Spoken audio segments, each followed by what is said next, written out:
Hello YouTube, this is the Learning Bro aka TLB, and this is my second video of my mini weblog series learning how to program with web development, concentration, and front-end web development.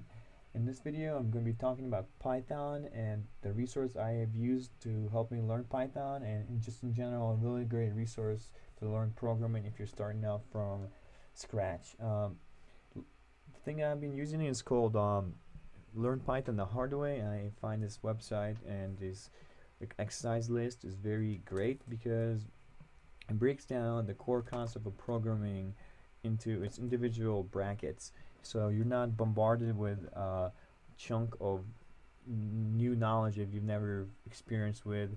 At the same time, it goes really slow and it's very hands-on and a very great pace. What I mean by that is in the first like 20 or so exercises, and some of these exercises take like a minute or two, in all honesty, he talks about syntax and talks about basic components like variables and how to define variables, and yeah, just a very basic core concept of programming. And then he goes on to introduce logic, and this is where I think it's great because he separates syntax and logic for beginners. And logic, I'm talking about like what if statements and else and true and false and things like where you present the user with choices and conditions. And I think this website is great because a lot of other websites that begin to learn programming, they kind of combine logic and syntax and other components in all at once, and I think that can be kind of confusing, where in here it's all broken down one by one, and at the same time you're coding and typing everything in from the very beginning. So in this video I'm going to be going over exercise 31, and it's about making decisions, and I recommend you do these exercises before you watch this video. But if you want to just refer of what I'm talking about and the kind of stuff I'll be talking in this video will be if, else if, and else statements. I will be talking about the difference between assignment operator and the equal operator, and also I will present with the basic functions and function calls. So yes, let's just go right into it. As you can see on my screen here, I have what this is called a command prompt, a Windows PowerShell, and I also have a text editor. I use PyCharm, but any text editor will work. PyCharm is what my brother recommends to use for Python. So yeah, what the first thing is, the very first function and command you'll learn in pretty much all languages is print, and this prints a line on the screen when you run the program in your command prompt. So what I'm working on right now is like a choice puzzle game where there's going to be like 3 doors, like a Goosebumps like choice book, where you have like 3 doors and you have to choose door 1, 2, or 3, and depending on what door you choose, there's going to be like options how to solve the puzzle. And here you have 3 doors in front of you, door 1, 2, and 3. Choose wisely or you shall face the wrath of this code. And if I save this with Control S and file save all, I go back to my command prompt, and you have to change the directory to where your file is located. And now here you can see it says under my stuff, and the name of the file is ex31fun.py, so I need to change into cd, which is change directory, and into my stuff. And now I already know that if I go to ls, it gives you a list of everything in that file too. So I already knew it beforehand though that my stuff folder was in Surge. So in order to run this program, just to see how this prints out on screen, you go to Python and you do ex31fun.py, and that prints right here. You got 3 doors in front of you, 1, 2, and 3. Choose wisely or forever face this code. So you have 3 options that we have to present to the user, and in order for the user to choose an option and type an option in, we have to make a variable that can store that value, the user's value. And in Python, you you type door as a variable, and you do, this is the assignment operator, and you type raw input, and this is a function that will allow the user to type in a value that should be stored in door. So it's kind of counterintuitive, but the way computers think, it was assignment operators is wherever you have this value on the right, it will be assigned to the value on the left. And in this case, we can show you by saving it and running this program. If you type up, it will type the last thing you typed on screen. So we press enter. You have 3 doors in front of you, and if you can see this blinking prompt, it's asking me to put in a variable and a value for the variable door. And I'll press 1, and it doesn't look like anything's been done because it exited me out of the program. But we know that by typing in 1, we've put in the value 1 into this variable door, and it will be useful for later on. For example, now that if the person chooses door number 1, we need to give it some. We have to create a room what's behind door number 1, and if the user chooses door number 1, we have this line which is like the beginning of a command of a condition, and if is a condition. So here you can see how it's saying if door equals 1, and then we give a semicolon where we have to follow up with this condition.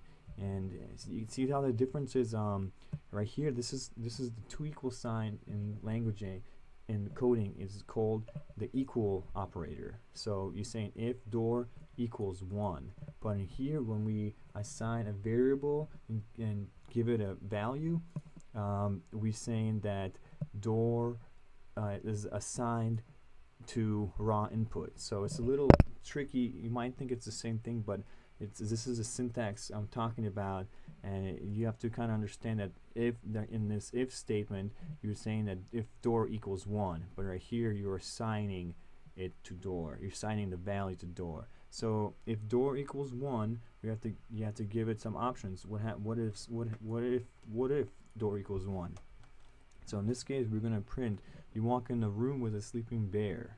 So the user walks in the room with a sleeping bear, and then you give it some more. Then we're going to give them some more options. What do you want to do? Do you turn around and walk the way you came from? Do you wake the bear up, lol, or do you kind of like wet your pants and perform a seppuku or prepare for a seppuku? And that's like a Japanese suicide ritual. Kind of grim, but I wouldn't want to get eaten by a bear if you ask me.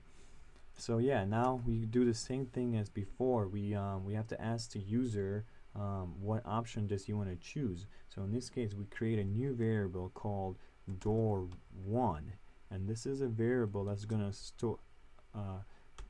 store our value of whatever the person chooses, 1, 2, and 3. And in this raw input function, a Python function, built-in Python function, you provide a command prompt, and in this case it's going to be blinking space.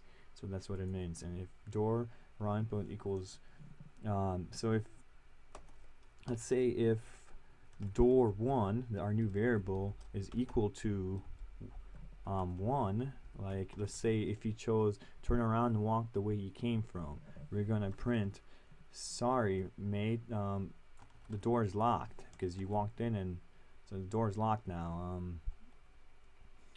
What else are you gonna do? Do you turn around?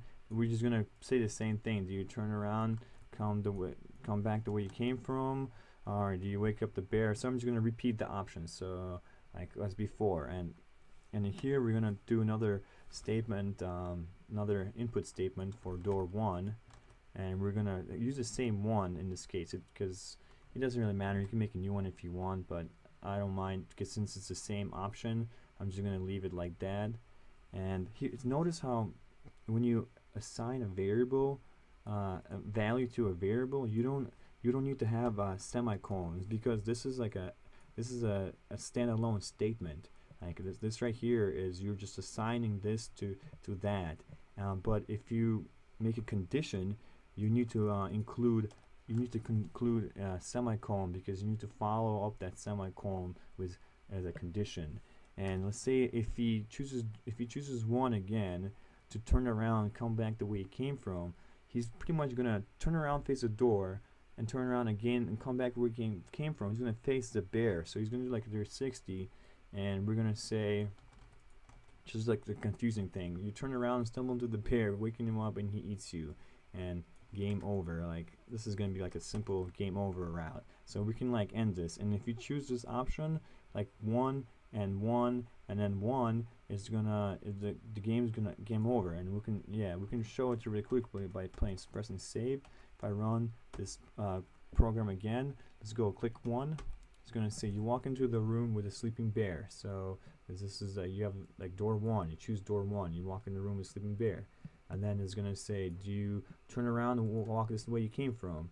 So if you try 1 again, try to go leave the door because the bear is sleeping, you say, sorry mate, the door is locked. So do you want to turn around and walk home the bear came from? Sure, I'm just confused by these options, so I'll just click 1 again, and it says you turn around and stumble into the bear. So yeah, you can see how right here, this is called a nested if statements. See, we have an if statement nested in this if statement, and so with this one. So it's, and the way Python's going to run, programming runs from up to down. It's going to go read every single line until you give it some other condition, and here the condition is game over, so that's why the code stops running. Now we introduce, in this next line, we're going to introduce an else if statement, an else if line. And so we have if, else if, and else, and those are like your options for choices. If is going to be your first option, probably most likely option, and then else if is going to be, you can have many different else ifs, like specific other options, and then else is the rest, else is like the rest of the options. So here we have a specific other option, door, and it's if door 1, meaning like the option in door 1 is wake the bear up, and we're gonna print these two. We're gonna print these 2 lines, and it's gonna be you wake the bear up who's mad and he eats you, and game over. So the same thing happens. The game's gonna end. Now we're gonna do another else if statement, just like this, and this else if door 1 and option number 3, which is wet your pants and perform seppuku. This is kind of like my tricky answer, because here we're gonna do, if you click why is it giving me this error? I don't know why I'm getting this.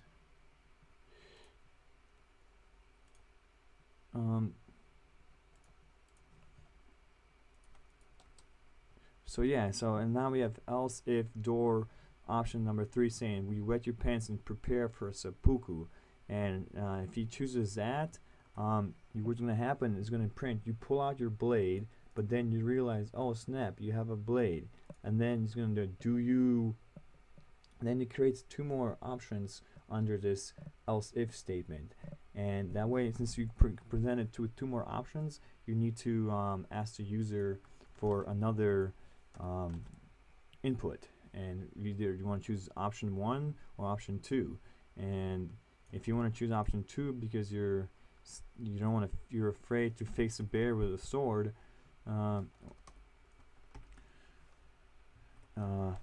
you're gonna say print good try but game over. Okay, now we're gonna have another else if under here, so a nested else if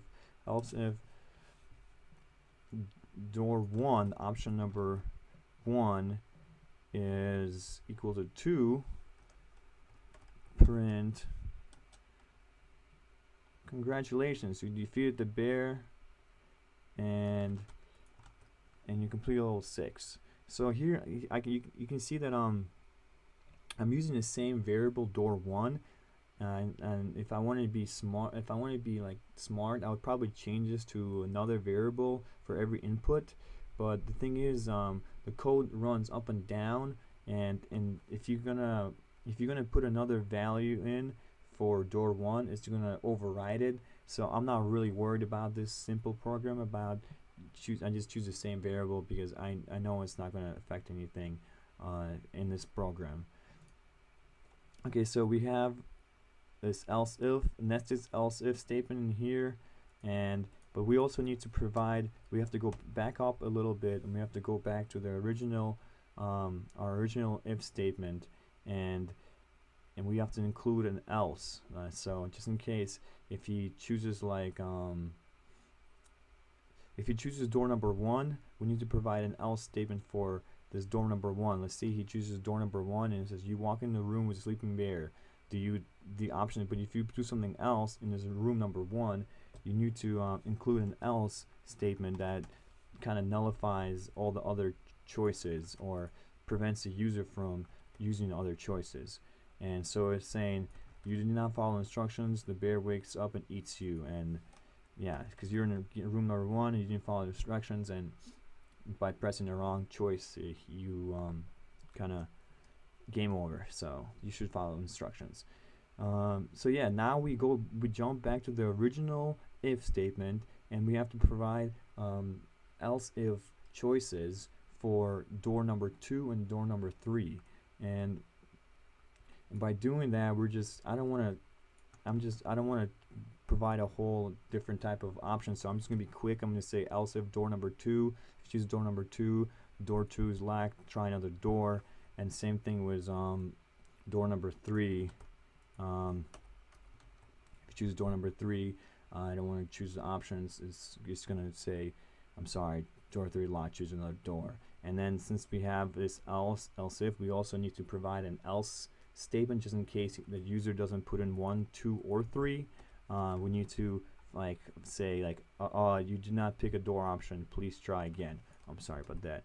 And yeah, so this is the beginning of like a small program. I'll just show you, I'll just talk about really quickly what's going on. So you have door option 1, and you have else if door option 2, and else if door option 3, and else it's you just didn't choose 1, 2, or 3, so try again. Now this whole thing is just under door number 1, and then door number 1 we have the user, you walk in the room with a sleeping bear. How do you solve this issue? Do you wake the bear up? Do you turn around?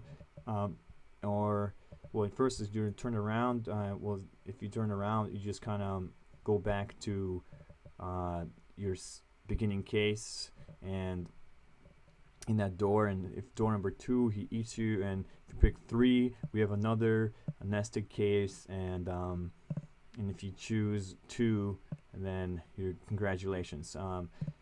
Well, it's interesting to know what happens if he chooses in this door option. If he chooses something else, let's start the game. Let's check it out. All right, in order to beat it, we're gonna have to go to door number 1 and perform some poker.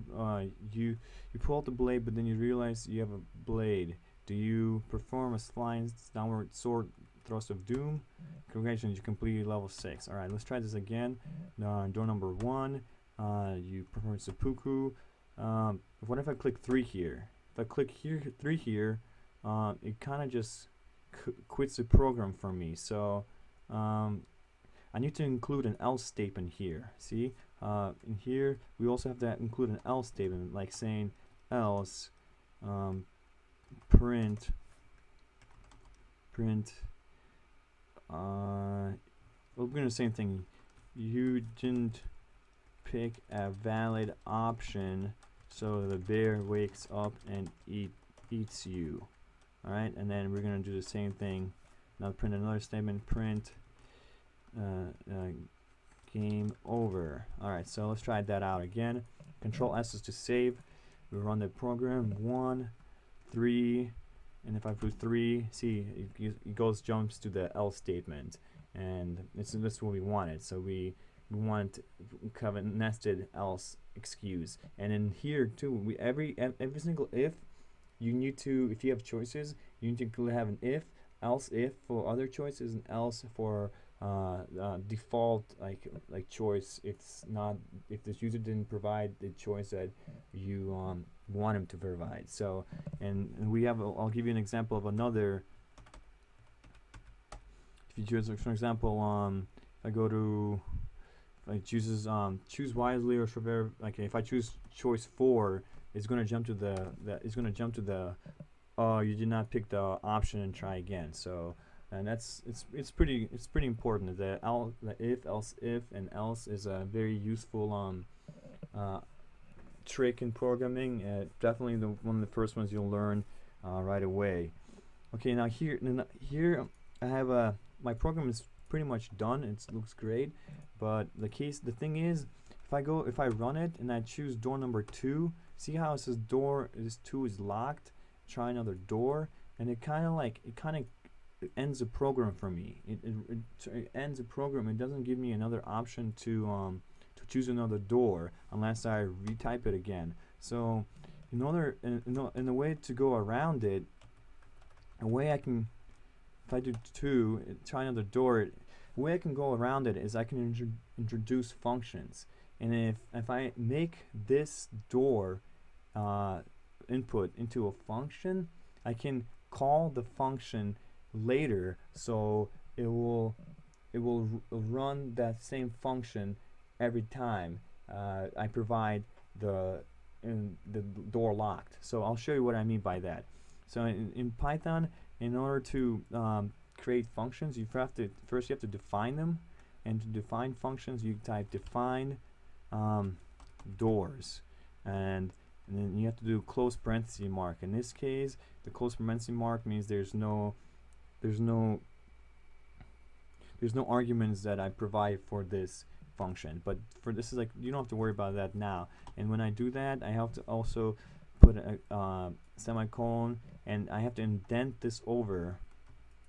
I have to indent this over like this by highlighting it and tabbing it, and that way it will this function will include all of this.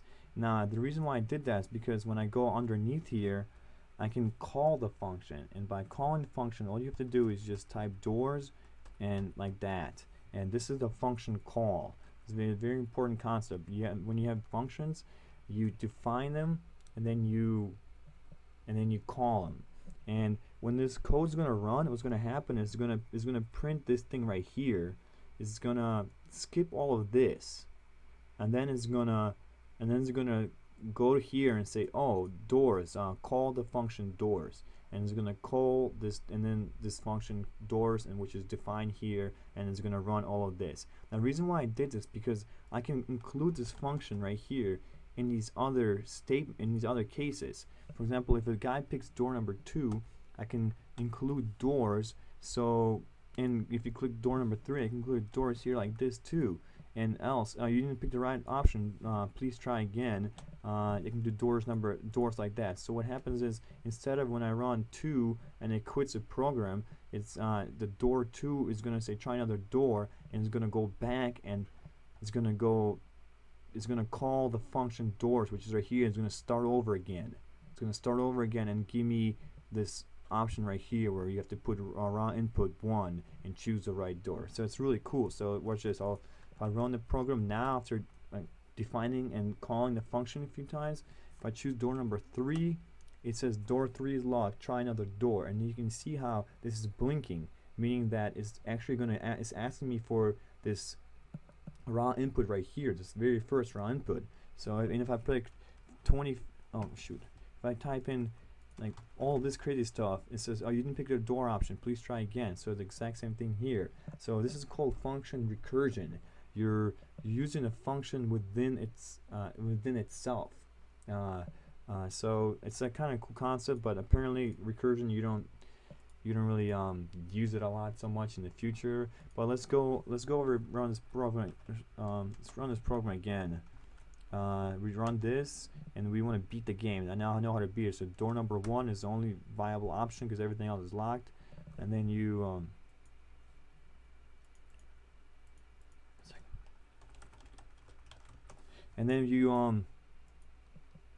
yeah, so door 1 is the only viable option. So you click walk in the bear, then you do prepare for seppuku, and then you realize you still have a blade, and you perform flying dollar sword of doom and can actually beat level 6. So yeah, in this video I talked about function recursion, just briefly introducing functions like functions and defining functions and calling functions. And then I talked about the if, else if, and else statements, and also the difference between assignment assignment operator, which is this, and the equal operator, which is that. And so yeah, thank you for watching. Have a great day, guys. I'll be making more videos in the future. Like, share, subscribe.